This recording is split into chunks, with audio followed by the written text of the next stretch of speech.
Master నమస్కారం.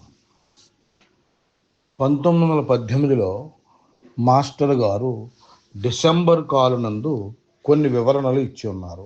ఆ వివరణను శ్రీ దామరాజు వెంకట హనుమంతరావు గారు తమ రాజయోగ మూల రహస్యం అనే పుస్తకంలో వివరించి ఉన్నారు.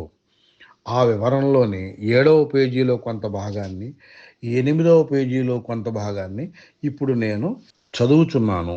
సృష్టిలోని లోపాలను, భూమిని, భూమిపైన మానవుణ్ణి సరిదిద్ది మానవ జన్మను పొందిన జీవి మరెట్టి మార్పులకు లోను కానీయక, రూపభేదము రానీయక, ఉన్న రూపమునందే స్థిరత్వమును పొంది అమరుడై సదా శాశ్వతానందమును పొందుటయే ఈ యోగ లక్ష్యము.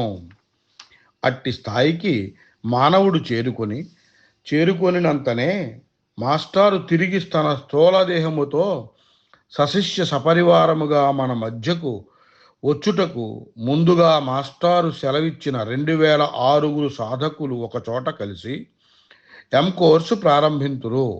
అప్పుడు మాస్టారు మన మధ్యకు వచ్చి మనతో సదా ఉండిపోయి మిగతా మానవజాతినంతను అమరులను చేయుదురు. ఇది అట్టి రోజు కొరకు మనమందరము శ్రద్ధాసక్తులతో ఈ యోగ మార్గమును అనుసరించి సాధన చేయుటయే నేటి మన కర్తవ్యము.